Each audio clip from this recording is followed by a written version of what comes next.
Hello friends, स्वागत है आप सभी का CBBCL आर्ट्स क्लासेस में। दोस्तों, आज की इस वीडियो में पूरा का एक रिवीजन क्लास है। जो पिछली वीडियो में अलग अलग आप पढ़े थे, आज एक वीडियो में पूरा रिवीजन कर लीजिए। यहीं से आप एग्जाम में आने वाले हैं। आप सभी को एग्जाम की बहुत बहुत शुभकामनाएं। Best of luck. शुरुआत करते हैं पहले बहुविकल्पीय प्रश्न से। पहला क्वेश्चन दोस्तों यहाँ पे देखिए, निम्नलिखित में से कौन सी राष्ट्रीय आय की गणना करने की विधि है? तो राष्ट्रीय आय की गणना करने की विधि आय विधि, व्यय विधि, उत्पादन विधि, इनमें से सभी। तो दोस्तों आय विधि भी राष्ट्रीय आय की गणना की जाती है, व्यय विधि द्वारा और उत्पादन विधि द्वारा भी की जाती है। तो इसमें जो है करेक्ट आंसर ये सभी हो जाएगा। अगला प्रश्न देखिए, बहुत ही महत्वपूर्ण प्रश्न है। 1 रुपए के नोट पर किसके हस्ताक्षर होते हैं? तो बता दें दोस्तों, यहाँ पे वित्त सचिव का होता है। तो 1 रुपए का जो नोट होता है और जो सिक्के होते हैं जितने, वो सब कहीं न कहीं दोस्तों आरबीआई उसको नहीं छापता है या आरबीआई के द्वारा निर्गमन नहीं किया जाता है, बल्कि जो 1 रुपए के नोट होते हैं और जो सिक्के होते हैं वो भारत सरकार ने वित्त मंत्रालय के द्वारा जो है जारी किया जाता है। तो उस पे जो है वित्त सचिव का साइन होता है। ठीक है, यहाँ पे करेक्ट आंसर हो जाएगा वित्त सचिव। अगला प्रश्न है, निम्नलिखित में से कौन रिजर्व बैंक ऑफ इंडिया का कार्य नहीं है? रिजर्व बैंक इंडिया मतलब यहाँ पे दोस्तों आरबीआई की बात कही जा रही है। तो रिजर्व बैंक ऑफ इंडिया कह रहा है कि कौन सा रिजर्व बैंक ऑफ इंडिया कार्य नहीं है? तो अंतिम ऋणदाता, मैंने अपने पिछले वीडियो में बताया था आप लोगों को कि अंतिम ऋणदाता के रूप में आरबीआई काम करता है। अंतिम ऋणदाता का तात्पर्य है कि व्यापारिक बैंकों को रिजर्व बैंक ऋण देता है और अंतिम ऋणदाता के रूप में जाना जाता है। उसी प्रकार से साख नियंत्रण, साख का तो ऋण होता है, साख का नियंत्रण करना आरबीआई का ही काम होता है। और यहाँ पे नोटों का निर्गमन, नोटों का निर्गमन कौन करता है? आरबीआई ही करता है। साख सृजन, साख यानी सृजन मतलब जो ऋण होता है उसका जो है सृजन करना, इसका काम नहीं होता। तो उसमें करेक्ट आंसर क्या हो जाएगा? साख सृजन हो जाएगा। प्रश्न नंबर 214 देखिए, व्यवसायिक बैंकों का मुख्य कार्य क्या है? व्यवसायिक बैंक या वाणिज्य बैंक, बात एक ही है यहाँ पे। तो यहाँ पे मुद्रा का निर्गमन ये क्या आरबीआई करता है या व्यवसायिक बैंक करते हैं? तो ये आरबीआई करता है। साख सृजन, यही इसमें करेक्ट हो जाए, क्योंकि साख सृजन जो है जब आरबीआई नहीं करता है तो कौन करता है? व्यवसायिक बैंक या व्यापारिक बैंक करते हैं।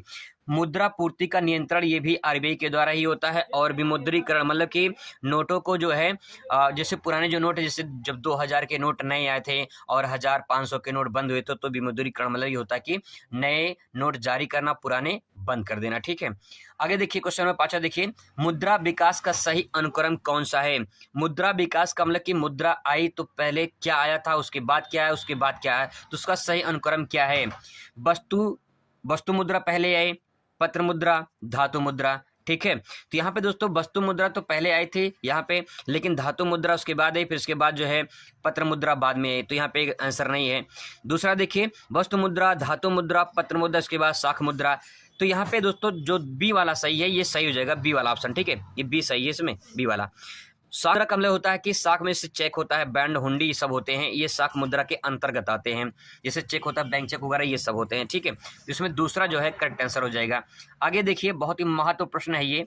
भारत में नवंबर 2016 में 500 तथा 1000 रुपए के नोट का विमुद्रीकरण किसने किया था? तो आप विमुद्रीकरण मतलब बदलाव किसने किया था? 1000 500 के नोट जो बंद हुए थे 2016 में बंद हुए थे।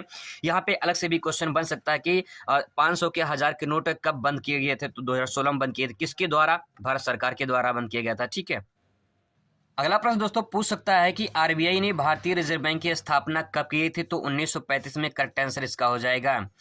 और अगर इसका राष्ट्रीयकरण पूछ लिया, इसका राष्ट्रीयकरण, तो 1949 1949 में इसकी राष्ट्रीयकरण किया गया था। ठीक है, आगे देखिए, निम्नलिखित में से कौन जो है असंगत है? इसमें कौन सा असंगत है, मतलब मिला जुला नहीं है, मिल नहीं रहा है, तो उसको हमको छांटना है। चाय और टॉफी, चावल दाल, टायर ट्यूब, पेन रिफिल। देखिए चाय टॉफी ये इसमें करेक्ट आंसर हो जाए, क्योंकि असंगत है ये। चावल दाल एक साथ हम लोग चावल दाल खाते हैं, टायर ट्यूब है ना एक साथ यूज करते हैं, पेन रिफिल एक साथ यूज करता है। तो यहाँ पे असंगत में चाय टॉफी ये तो गलत हो जाएगा। ठीक है, आगे देखिए, केंद्रीय बैंक की नीति कहलाती है। तो जो केंद्रीय बैंक है, यानी केंद्रीय बैंक आरबीआई की बात कही जा रही है, केंद्रीय जो बैंक है इसकी नीति मौद्रिक नीति कहलाती है। ठीक है, मौद्रिक नीति कहलाती है। क्वेश्चन नंबर 10 देखिए, निम्नलिखित में से कौन सा मद केंद्रीय सरकार की व्यय का मद नहीं है? तो दोस्तों इसमें जो ऋण वसूली है, ऋण वसूली जो है इसमें करेक्ट आंसर है, क्योंकि ऋण वसूली जो है केंद्रीय सरकार का जो है ये काम नहीं होता है। इसमें ब्याज, रक्षा व्यय और प्रमुख उत्पादन जो है, प्रमुख जो है उपादान, ठीक है, प्रमुख उपादान, ये सब जो है केंद्र सरकार के अंतर्गत आते हैं। ऋण वसूली ये इनके अंतर्गत नहीं आता है। अब दोस्तों सबसे मोस्ट इंपॉर्टेंट यहाँ से कवर कर लेते हैं। देखिए पहला क्वेश्चन यहाँ पे देखिए, केंद्रीय बैंक को बैंकों का बैंक क्यों कहा जाता है? बहुत ही महत्वपूर्ण प्रश्न दोस्तों। केंद्रीय बैंक यानी भारतीय रिजर्व बैंक, आरबीआई की बात कही जा रही है। जो केंद्रीय बैंक है इसको बैंकों का बैंक क्यों कहा जाता है? यहाँ पे पहले 2-4 लाइन लिखेंगे। क्या लिखेंगे? भारतीय रिजर्व बैंक का एक अत्यंत महत्वपूर्ण कार्य है। क्या कार्य है? वह देश की बैंकिंग व्यवस्था का नियमन और नियंत्रण करता है। नियमन नियंत्रण मतलब संचालन करता है, उनको नियंत्रण करता है। तो दोस्तों यहाँ पे जो आरबीआई है, जो अन्य बैंक हैं, ठीक है, जैसे व्यवसायिक बैंक में से पंजाब नेशनल बैंक हो गया, भारतीय स्टेट बैंक हो गया, ठीक है, यूनियन बैंक हो गया, तो ये सब बैंक जो हैं ये कहीं न कहीं इनको जो है व्यवस्था को नियमन करता है और नियंत्रण करता है। कौन करता है? आरबीआई करता है। तो ये बैंकों को बैंक इसलिए कहा जाता है, ठीक है। आगे देखिए, रिजर्व बैंक केंद्रीय यानी बैंक, जो रिजर्व बैंक है उसी को केंद्रीय बैंक कहते हैं। रिजर्व बैंक केंद्रीय बैंक निम्नलिखित साधन से भारतीय बैंकिंग व्यवस्था को नियंत्रण करता है। तो यहाँ पे इसीलिए इनको नियंत्रण करता है, इसलिए इसको बैंकों को बैंक कहा जाता है। तो क्या जो है मतलब इसमें क्या क्या कारण है जिनके कारण जो नियंत्रण करता है? आगे देखिए, रिजर्व बैंक यानी केंद्रीय बैंक निम्नलिखित साधन से भारतीय बैंकिंग व्यवस्था को नियंत्रण करता है। दोस्तों जो भारतीय बैंक हैं, जो मैंने आपको बताया, इससे बैंक ऑफ बड़ौदा है, ठीक है, स्टेट बैंक है, इन सब बैंकों को जो है नियंत्रण करने वाला आरबीआई है, इसलिए इसे बैंकों का बैंक कहा जाता है। तो ऐसे कौन कौन से साधन हैं जिनके द्वारा जो है नियंत्रण करता है? तो देखिए यहाँ पे पूंजी, पहला पॉइंट दोस्तों इसमें लिखेंगे आप पूंजी के बारे में 2-4 लाइन लिखेंगे कि आरबीआई जो होता है ये कहीं कहीं पूंजी जो है, व्यापारिक बैंक क्या होते हैं, कोई भी अगर उनको जो है ऋण लेना होता है तो वो क्या करते हैं, जाके केंद्रीय बैंक के पास अपना जमा करते हैं, ठीक है, वहां से उनको जो है ऋण वगैरह मिलता है। तो यहाँ पे पूंजी के बारे में आपको 2-4 यहाँ लाइन लिखना है कि जो आरबीआई है ये केंद्रीय बैंक को ऋण देता है, जिसके माध्यम से मुद्रा कहीं कहीं वो मार्केट में बनी रहती है, ठीक है। इसमें लाइसेंस देता है, जितने सारे जो है व्यापारिक बैंक होते हैं उन सबको लाइसेंस देता है, ठीक है। यानी अगर बिना लाइसेंस के कोई बैंक खोलता तो कहीं कहीं वो गलत हो जाएगा, तो इसलिए उसको लाइसेंस कौन देता है? आरबीआई ही देता है, ठीक है। प्रबंध यानी मैनेजमेंट कौन करता है? आरबीआई ही मैनेजमेंट करता है। जो अन्य बैंक होते हैं उनको मैनेजमेंट कौन करता है? आरबीआई करता है, इसलिए बैंकों को बैंक कहा जाता है। निरीक्षण करना, जांच करना, यानी तो जांच कौन करता है? आरबीआई ही करता है। जो व्यापारिक बैंक होते हैं वो उनका जांच कौन करता है? निरीक्षण आरबीआई ही करता है, तो इसलिए बैंकों को बैंक कहा जाता है। यहाँ पे शाखा विस्तार है। शाखा विस्तार, अगर कोई बैंक है, जैसे बैंक ऑफ बड़ौदा है, बैंक ऑफ बड़ौदा अपना कोई दूसरा ब्रांच खोलना चाहता है, दूसरा कोई शाखा खोलना चाहता है, तो उससे पहले आरबीआई से अनुमति लेनी पड़ेगी, तब इसके बाद जो है नई शाखा वो स्थापित कर सकते हैं। तो ये सारे पॉइंट जो है कहीं कहीं ऐड करते हैं। जब ये पॉइंट हो जाएगा तो इसीलिए इसे बैंकों का बैंक कहा जाता है। तो ये आपको क्वेश्चन अच्छे से तैयार कर लेनी है। अगला प्रश्न दोस्तों यहाँ पे देखिए, व्यापारिक बैंकों के प्रमुख कार्य का वर्णन कीजिए। आपसे चाहे आरबीआई के कार्य के बारे में पूछे, चाहे व्यापारिक बैंक के बारे में पूछे, लेकिन एक बैंक के बारे में तो जरूर पूछा जाएगा। देखिए जो व्यापारिक बैंक है इनका पहला काम क्या है? देखिए जमा स्वीकार करना। जमा स्वीकार करने का मतलब ये है, प्रत्येक व्यापारिक बैंक जनता के धन को बचत खाते, चालू खाते, सावधि जमा खाते आदि के द्वारा जमा करके धन पर ब्याज देते हैं। आप सभी जानते हैं कि हम सब अपना जो खाता खुलाते हैं बैंक में, तो कहेंगे अपना पैसा जमा करते हैं, पैसा निकालते हैं, पैसा जमा करते हैं, तो कहेंगे बचत खाते, चालू खाते, सावधि जमा खाते के रूप में अपना खाता खोलते हैं। तो व्यापारिक बैंक को ये कार्य होता है, ठीक है, पहला पॉइंट ले सकते हैं। आगे देखिए, अगर किसी को ऋण लेना है, कोई भी जनता अगर ऋण लेना चाहता है तो कहाँ जाएगा? वो बैंक के पास जाएगा, बैंक से लोन लेगा। तो जो व्यापारिक बैंक होते हैं वो कहीं के ऋण प्रदान करते हैं। इसके बारे में आप 2-3 जरूर लाइन यहाँ पे लिखेंगे। इसके बाद एजेंसी सुविधा। एजेंसी सुविधा मतलब ये होता है, जो अगर कोई भी जो व्यापारिक बैंक है, जैसे आपने कहीं पे एजेंसी कोई ले लिया है तो वहाँ पे आप एक सहायक रूप में काम करते हैं, तो जाकर वहाँ भी एक खाता खुला सकते हैं, ठीक है। तो इस तरह से एजेंसी संबंधित कार्य हो व्यापारिक बैंक करते हैं। लॉकर्स की सुविधा प्रदान करना, जैसे अगर आपका कीमती सोना चांदी और आपके कागजी जो आपके कीमती कागज हैं उन सबको अगर आप लॉकर में जमा करना चाहते हैं, लॉकर में बंद करना चाहते हैं, तो आप जो है इन व्यापारिक बैंकों के माध्यम से लॉकर में इसको अच्छे से सुविधा प्रदान कर सकते हैं, मतलब अच्छे से जमा कर सकते हैं इनको, ठीक है, सेफ्टी के लिए। अगला पॉइंट, विदेशी विनिमय का लेन देन करना। जैसे विदेशी विनिमय, अब सवाल ये है कि मान लो कोई आपका जो है आपका रिलेशन है, कोई मतलब कि कोई रिश्तेदार है या कोई आपके घर का कोई है, अगर वो विदेश में पैसा कमा रहा है तो वहां से पैसा आएगा तो उसको कन्वर्ट करके कौन देता है? ये व्यापारिक बैंक देते हैं। तो विदेशी विनिमय का लेन देन करना, ठीक है। तो यहाँ पे विदेशी जो विनिमय होते हैं, विनिमय वाला लेन देन करना, कहें कि उनका जो है ये व्यापारिक बैंक के द्वारा ही होता है। तो ये दोस्तों अगर ये क्वेश्चन आप तैयार कर लेते हैं तो ये क्वेश्चन आपका बहुत परफेक्ट बन जाएगा और यहाँ से कई प्रकार क्वेश्चन यहाँ से बन जाएंगे। अगला प्रश्न दोस्तों देखिए यहाँ पे बहुत मोस्ट इंपॉर्टेंट है, सीमांत बचत प्रवृत्ति से क्या सही से एमपीएस बोलते हैं, सीमांत बचत प्रवृत्ति। ठीक है, सीमांत बचत प्रवृत्ति बचत में परिवर्तन और आय में परिवर्तन का अनुपात होता है। ठीक है, यहाँ पे कहा गया सीमांत बचत प्रवृत्ति मतलब ये बचत जो होता है, बचत में परिवर्तन और आय में परिवर्तन के अनुपात को सीमांत बचत प्रवृत्ति कहते हैं। इसका फार्मूला कभी कभी अलग से पूछ लेता है, तो एमपीएस बराबर delta S by delta Y. ठीक है, इसको ऐसे भी लिख सकते हैं आप, बचत में परिवर्तन बटे आयु में परिवर्तन। अगर आप ऐसे भी लिखेंगे तब भी सही है। ठीक है, इस तरह से आप समझाएंगे। आगे देखिए, अगला प्रश्न है, व्यक्तिगत आय तथा प्रयोज्य आय में क्या अंतर है। दोस्तों यहाँ बात सुन तो आ रही है व्यक्तिगत आय से, लेकिन ये प्रयोज्य आय से क्या अंतर है। प्रयोज्य आय मतलब होता है डिस्पोजेबल इनकम, मतलब ये है कि जो भी आपके पास इनकम आया है, उस इनकम के बाद जो आपने खर्च किया है, उसके बाद आपके पास जो बचा हुआ है। ठीक है, जैसे देखिए व्यक्तिगत आय में यहाँ पे एक लाइन लिखेंगे, व्यक्तिगत आय एक व्यक्ति की आय, मजदूरी, वेतन होती है। ठीक है, ये व्यक्तिगत आय हो गया। प्रयोज्य आय मतलब होता है कि एक व्यक्ति के व्यय, कितना उसने जो है व्यय किया है, खर्च किया है, कितना मतलब निवेश हुआ है उसका, ठीक है, और कितना बचत हुआ है। इस प्रकार जो अगर हम करते हैं तो उसे प्रयोज्य आय या डिस्पोजेबल इनकम बोलते हैं। ठीक है, अगला प्रश्न दोस्तों यहाँ पे देखिए, क्वेश्चन नंबर 15 देखिए, समग्र मांग से आप क्या समझते हैं। समग्र मांग क्या है, ऐसा भी क्वेश्चन पूछ सकता है। देखिए समग्र मांग उस कुल मांग को बताती है। क्या है, कुल मांग, यानी समग्र मांग मतलब समझिए कि टोटल डिमांड कितना है। ठीक है, तो उसी को बात कही जा रही है। समग्र मांग उस कुल आय या कुल व्यय को, ठीक है, बताती है जिसे एक देश के निवासी आय के दिए हुए स्तर पर वस्तुओं और सेवाओं को खरीदने के लिए व्यय करने को तैयार होते हैं। दोस्तों सबसे बात ये है, समग्र मांग मतलब ये होता है कि जैसे मान लो कि मार्केट में कोई डिमांड है। ठीक है, मार्केट में कोई चीज डिमांड है, मांग हो रही है। अब सवाल है कि वस्तु की जो डिमांड बढ़ रही है, तो जो मांग की कीमत होगी, जो मांग की कीमत होगी, अब सवाल है कि जितनी मांग होगी, अब उसी हिसाब से मांग की कीमत निर्धारित की जाएगी। तो यहाँ पे क्या है, जिस एक देश के निवासी आय के दिए हुए स्तर पर वस्तुओं और सेवाओं खरीदने के लिए व्यय करते हैं, जो वस्तु की कीमत होगी और उसके बाद वहाँ के जो निवासी होंगे, उनकी जो निवासियों की आय होगी, उसकी स्तर पर वस्तुओं की कीमत, वस्तुओं और सेवाओं की खरीदने के लिए व्यय करने को तैयार हो जाते हैं। जैसे मान लो आप 100 रुपये कमा रहे हो, तो 100 रुपये के अंदर ही आप उस वस्तु को खरीदने की क्षमता रखोगे। तो जो वस्तुओं और सेवाओं के खरीदने के लिए व्यय करते हैं वो क्या है, समग्र मांग है। इस बात को आप ऐसे भी लिख सकते हैं, किसी भी अर्थव्यवस्था में समस्त उत्पाद और समस्त सेवाओं की मांग से होता है। मतलब है कि कोई भी देश की जो अर्थव्यवस्था है उसमें कितने उत्पाद हो रही है, ठीक है, जितनी वस्तु के उत्पाद होगी, उसको उस वस्तु की जो सेवाएं होंगी उसकी मांग भी उतना ही होता है।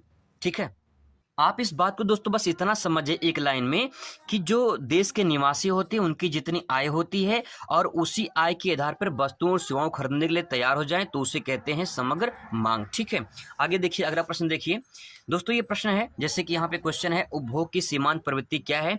इसी क्वेश्चन को अथवा करके पूछ सकता है, सीमांत उपभोग प्रवृत्ति किसे कहते हैं, अथवा इसी क्वेश्चन में पूछा गया है, सीमांत उपभोग प्रवृत्ति किस प्रकार सीमांत बचत प्रवृत्ति से संबंधित है। दोस्तों इसका आंसर आपको अच्छे से तैयार कर लेनी है। अगला प्रश्न दोस्तों बहुत ही महत्वपूर्ण है, 17 नंबर क्वेश्चन देखिए, केन्स के रोजगार सिद्धांत की व्याख्या कीजिए।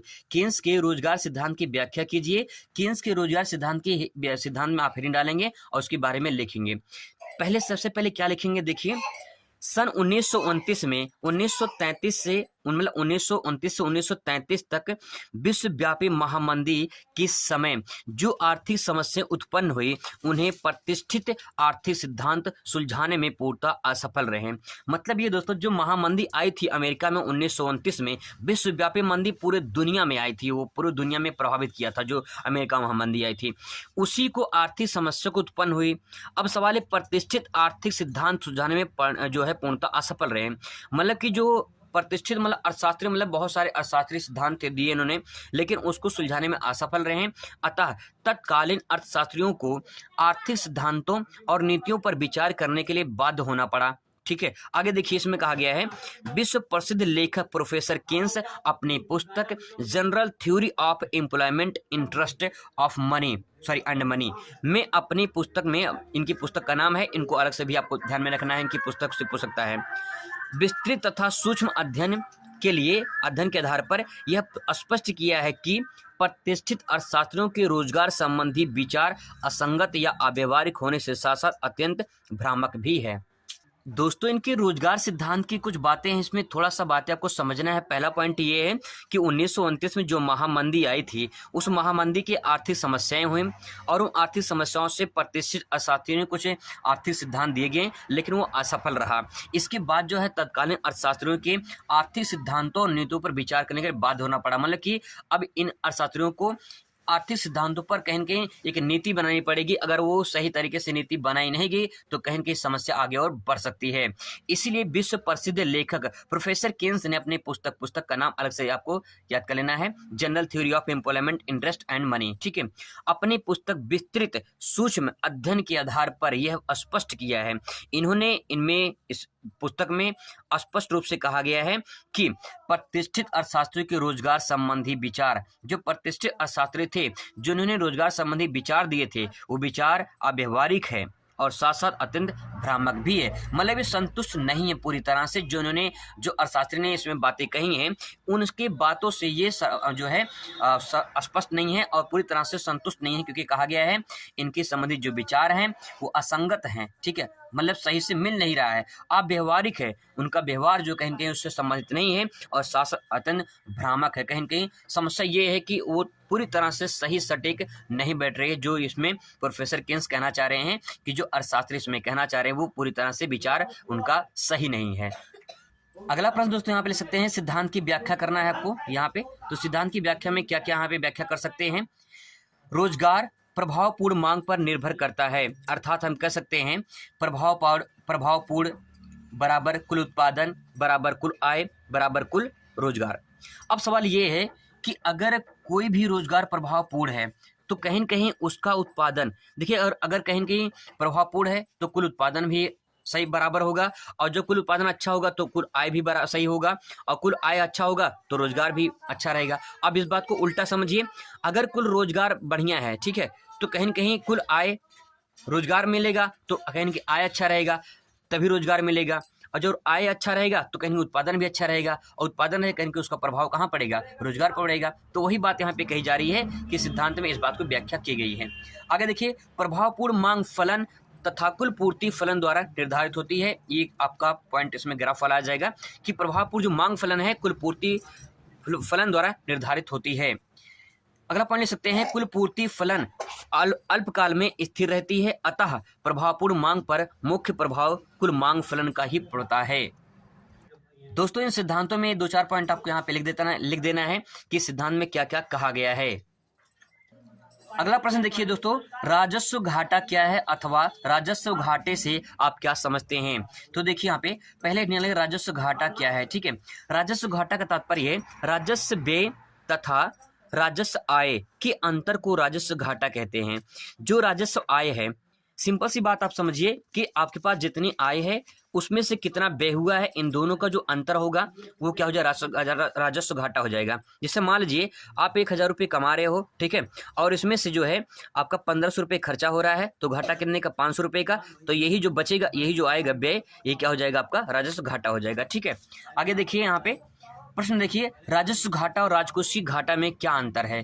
तो यहाँ पे राजस्व घाटा मतलब क्या? राजस्व घाटा में जो राजस्व व्यय है, राजस्व व्यय और राजस्व प्राप्तियां, मतलब ये है कि राजस्व व्यय में से राजस्व प्राप्तियां घटा दिया जाए, कि आपके पास जितनी इनकम है, ठीक है, जितना व्यय आपने किया है उसमें से कितना राजस्व प्राप्त हुआ है, ठीक है। आप सिंपल से वर्ड में आप ऐसे भी कह सकते हो, अगर आप मान लीजिए कि 500 रुपये का सामान खरीदे हो तो 500 रुपये के बराबर 500 रुपये का सामान मिलना चाहिए, तभी तो वो प्राप्ति होगा। तो ये बात है, राजस्व व्यय जितना आपने व्यय किया है आपको राजस्व प्राप्ति हो रही है, अगर उतना हो रही है। अगर सरकार ने अगर 1000 रुपये या मान लो कि जो है 1 लाख रुपये लगाया है, ठीक है, किसी चीज़ में 1 लाख रुपये लगाया है तो उसको 1 लाख रुपये उसको मिलना चाहिए, ठीक है। जब 1 लाख रुपये मिल जाएगा उसको तो कहीं न कहीं बराबर हो जाएगा। तो अब सवाल है कि अगर यहाँ पे 1 लाख रुपये लगाया था, 1 लाख नहीं मिला, 80,000 मिला, तो क्या कहलाएगा? वो राजस्व घाटा कहलाएगा। राजस्व मतलब सरकार का घाटा हो जाएगा, ठीक है। तो यहाँ पे देखिए पॉइंट हो गया। अगला देखिए राजकोषीय घाटा। राजकोषीय घाटा में थोड़ा सा 2 पॉइंट ऐड हो जाता है बस। सरकार का कुल व्यय, यानी सरकार ने कितना व्यय किया है, जैसे मान लो मैंने बताया कि 1 लाख रुपये मान लो व्यय किया है, ठीक है, तो उसका राजस्व प्राप्तियां कितनी है उसको माइनस कर देंगे और उसके बाद ऋण की वसूली, अगर वो ऋण की वसूली करता है तो उसको प्लस कर देंगे, तो वो दोस्तों क्या कहलाएगा, राजकोषीय घाटा कहलाएगा। ठीक है दोस्तों, जीएसटी वाला प्रश्न आपसे पूछ सकता है, वस्तु और सेवा कर को समझाइए, जीएसटी के बारे में आप क्या समझते हैं, तो इसके बारे में क्वेश्चन सबको तैयार कर लेना है इसको। क्वेश्चन नंबर 21 देखिए यहाँ पे, सार्वजनिक वस्तु से क्या आशय है। सार्वजनिक वस्तु, ठीक है, यानी पब्लिक जो वस्तु है, ठीक है, उसके बारे में पूछा जा रहा है। सार्वजनिक वस्तु वह है जिस पर निष्कासन का सिद्धांत लागू नहीं होता है। निष्कासन का सिद्धांत मतलब ये होता है कि यहाँ पे कोई वस्तु जो है लागू नहीं होती है, उसको निष्कासन कर दिया गया है, वही बात यहाँ पे कही जा रही है। ऐसे बात, इस बात को ऐसे भी ले सकते हैं, ऐसी वस्तुओं के उपभोग व उत्पादन को बाजार शक्तियों पर छोड़ा ना जा सके, ठीक है, और ना ही इन वस्तुओं को मूल बाजार शक्तियों पर निर्धारित होता है। मतलब ये है कि ऐसी कोई वस्तु है जिसका उपभोग उत्पादन बाजार शक्तियों पर ना छोड़ा जाए, मतलब कितना उपभोग हो रहा है, कितना उत्पादन हो रहा है, ये बाजार पर निर्भर नहीं करना चाहिए, ठीक है, और यहाँ पे ना ही इन वस्तुओं को मूल बाजार शक्तियों पर नहीं होना चाहिए। मतलब सिंपल सी बात यह है कि जब कोई वस्तु उत्पादन हो रही है तो बाजार तय नहीं करेगा, या कोई उपभोग जो है उसको उपभोक्ता है उसको तय नहीं करेगा, ठीक है, और ना ही मूल्य बाजार शक्तियों को निर्धारित करने का। तो यहाँ पे बात यही कही जा रही है कि सार्वजनिक जो वस्तु होती है वो बाजार से संबंधित नहीं होना चाहिए।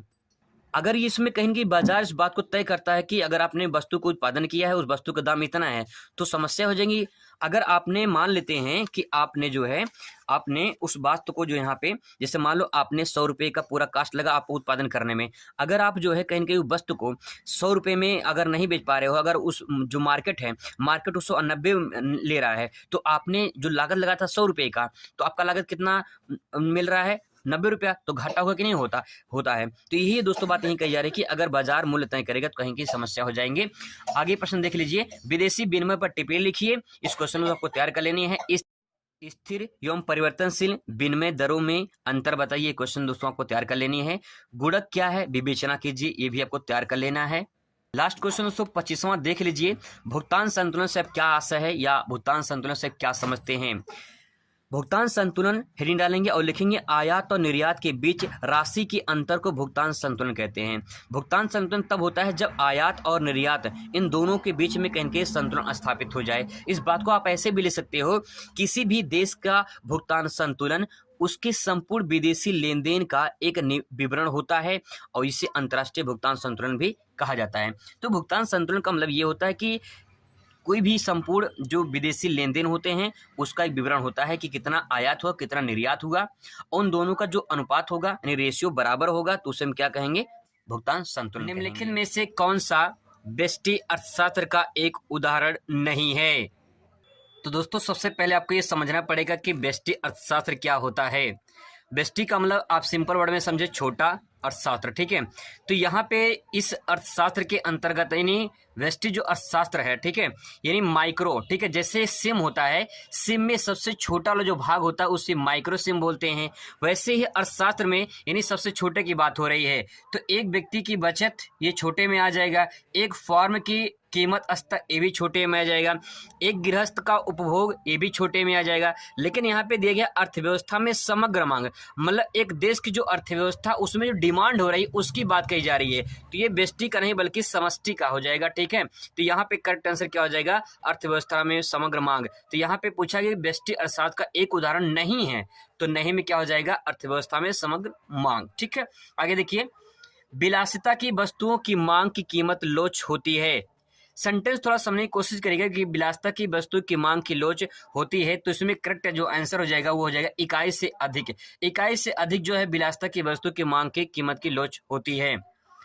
आगे आगे जैसे जैसे हम क्वेश्चन पढ़ेंगे मैं आपको एक एक बात बताता चलूंगा कि आगे उसका आंसर क्या होना चाहिए और उसका सटीक आंसर कैसे हम लोग याद कर सकते हैं ये भी मैं आपको बताऊंगा, ठीक है।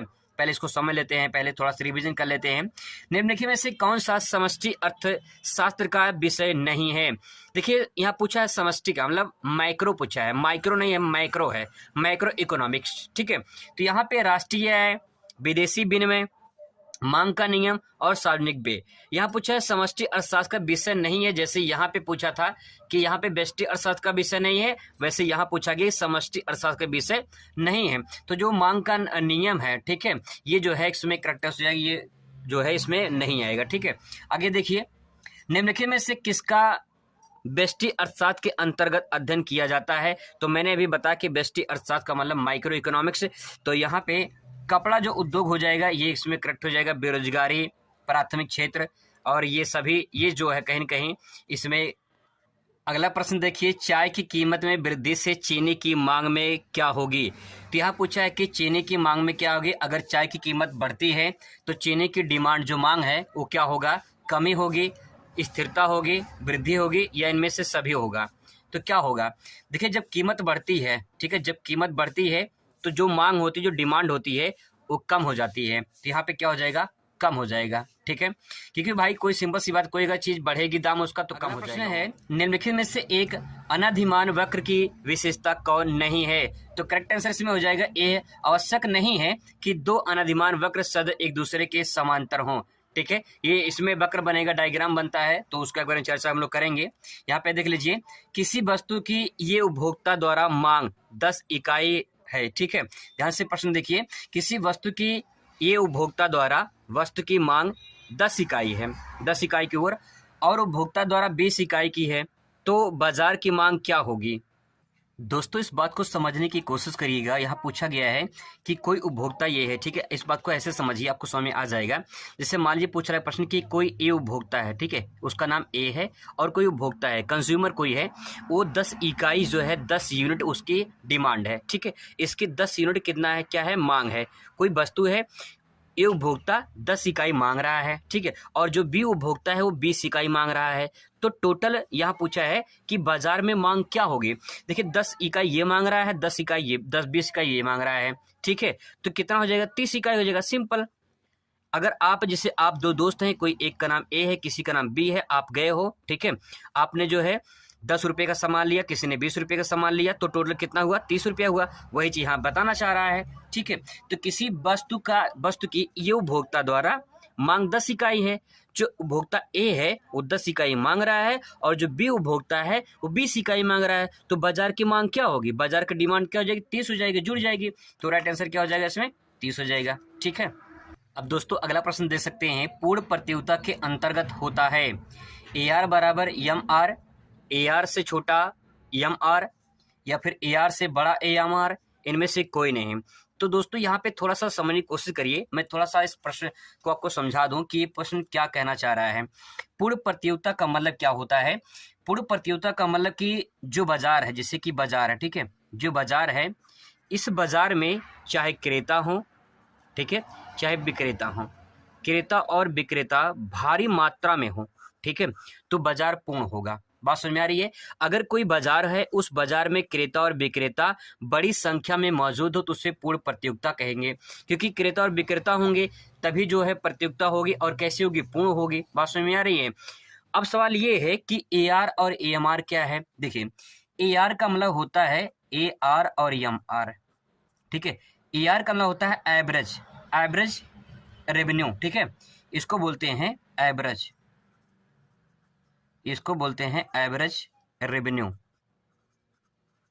ठीक है, और इसको बोलते हैं मार्जिनल, इसको बोलते हैं मार्जिनल रेवेन्यू, ठीक है, यानी इसको बोलते हैं हिंदी में औसत, औसत आय, ठीक है, या आगम बोलते हैं, औसत आय या औसत आगम, ठीक है, आगम भी बोलते हैं, अर्थशास्त्र की भाषा में आगम बोलते हैं। और इसको बोलते हैं मार्जिनल यानी सीमांत, इसको बोलते हैं सीमांत आगम, ठीक है। बात समझ में आ रही है। औसत आगम का तात्पर्य होता है कि जैसे मान लो कि कोई वस्तु है, ठीक है, कोई वस्तु है, उस वस्तु की कीमत 10 है, 10 रुपये है। बात समझ में आ रही है। उस वस्तु की कीमत 10 रुपये है। अब जो सवाल ये कि जो वस्तु है, इस वस्तु की कीमत 10 रुपये है, और मान लीजिए 20 वस्तु बिक चुका है, ठीक है, तो जितना वस्तु बिका है, जितना वस्तु बिका है, और ये 20 वस्तु है, 10 रुपये बिक रहा है, कितना हो जाएगा, 200 रुपया हो जाएगा, ठीक है।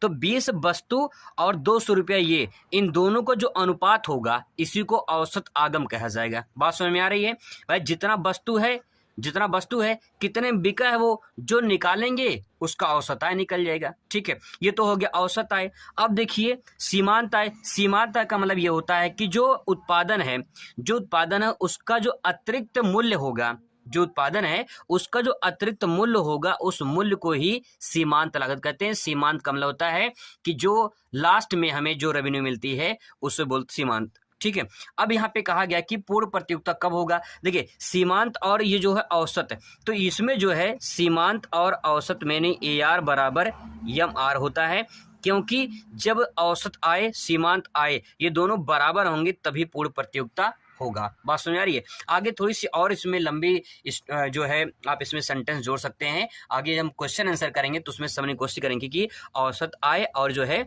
सीमांत आय क्या है, इनके बारे में विस्तार से चर्चा करेंगे। तो इसमें करेक्ट आंसर क्या हो जाएगा आपका AR बराबर MR हो जाएगा। अगला प्रश्न देखिए, निम्न में से कौन सी एक फर्म न्यूनतम लागत फर्म होती है। फर्म मतलब एक तरह से उद्योग। ठीक है, निम्न में से कौन सा एक फर्म न्यूनतम लागत फर्म होती है। तो पूर्ण प्रतियोगिता फर्म, अपूर्ण प्रतियोगिता फर्म, एकाधिकार फर्म या द्विकार फर्म। ठीक है, या द्विकार होता है ये। तो इसमें जो पूर्ण प्रतियोगिता फर्म है ये आपका फर्म न्यूनतम लागत फर्म होता है। आगे देखिए प्रश्न नंबर अगला देखिए, पूर्ण प्रतियोगिता बाजार में वस्तु की कीमत कौन निर्धारित करता है। तो इसमें पूर्ण प्रतियोगिता बाजार में वस्तु की कीमत कौन निर्धारित करता है। तो इसमें करेक्ट आंसर हो जाएगा उद्योग की मांग और आपूर्ति की शक्तियां। उद्योग की जितनी डिमांड होती है उसकी जो आपूर्ति होती है उसकी शक्तियां, शक्ति का मतलब ये कि जितनी डिमांड होगी उसकी आपूर्ति की जाएगी और उसके बाद जो है जितनी उसमें लागत लगेगी उस सबकी जोड़ का जो है कीमत तय की जाती है। अगला प्रश्न देखिए, एक उपभोक्ता की मांग को प्रभावित करता है। एक उपभोक्ता की जो डिमांड होती है, जैसे आप मार्केट में गए हो, मार्केट में आप उपभोक्ता हैं, यानी हम सब उपभोक्ता ही हैं, तो उपभोक्ता की जो मांग होती है वो प्रभावित करती है क्या चीज। उपभोक्ता की आय, क्या आय प्रभावित करती है। बिल्कुल प्रभावित करती है। अगर आपके पास जेब में मान लो 1000 रुपए हैं, आप मार्केट में गए हैं, 1000 रुपए खत्म हो जाएगा, कहीं न कहीं आपकी डिमांड बढ़ती चली जाएगी। जितने पैसे होंगे जेब में आपकी डिमांड बढ़ती चली जाती है, तो प्रभावित होगा, बिल्कुल प्रभावित होगा। बाजार में अन्य वस्तु की कीमतें, क्या ये भी प्रभावित होंगे। बिल्कुल प्रभावित होगा। ठीक है, वस्तु की कीमत ये भी बदलाव, इसमें बदलाव होगा। उपरोक्त सभी में इसमें करेक्ट आंसर हो जाएगा। अगला प्रश्न दोस्तों, मांग की लोच को प्रस्तुत करने का श्रेय किसे जाता है। तो मांग की जो लोच है ये मार्शल ने जो है प्रस्तुत किया है। अगला प्रश्न है बाजार संतुलन। बाजार संतुलन में क्या हो जाएगा। तो देखिए जितनी बाजार की मांग होगी उतनी बाजार की पूर्ति होगी, तो बाजार संतुलन ही हो जाएगा। सिंपल वर्ड में इसको समझा जाए, जैसे मान लीजिए आप मार्केट में गए हैं, आप बाजार में गए हैं, ठीक है, तो बाजार में जो मांग होगी, जो डिमांड होगा, उसी मांग के अनुसार ही पूर्ति की जाएगी। बात समझ में आ रही है। जैसे कभी कभी जैसे जब दीपावली आता है तो उस टाइम पे बर्तन जो होते हैं उनकी डिमांड बढ़ जाती है, बर्तनों की दुकान पे भीड़ बहुत ज़्यादा लग जाती है, मिठाई की दुकान में भीड़ लग जाती है, तो कहीं न कहीं उनकी मांग है तो पूर्ति भी होगी, सप्लाई भी होगी। तो ही बात यहाँ पे कही जा रही है कि बाजार संतुलन तब होगा जितनी मांग होगी उतना पूर्ति भी हो रहा है, तो बाजार संतुलन बना रहेगा। ठीक है दोस्तों, यही दो क्वेश्चन गलत हुए थे, क्वेश्चन नंबर 14 और क्वेश्चन नंबर 15, जिसे मैंने करेक्शन कर दिया है। क्वेश्चन नंबर 14 है पूर्ति के बढ़ने पर कीमत में वृद्धि होगी। अब इसका करेक्ट आंसर क्या हो जाएगा, इसमें वृद्धि हुआ जो कि लग गया था कमी होगी, तो राइट आंसर वृद्धि होगा।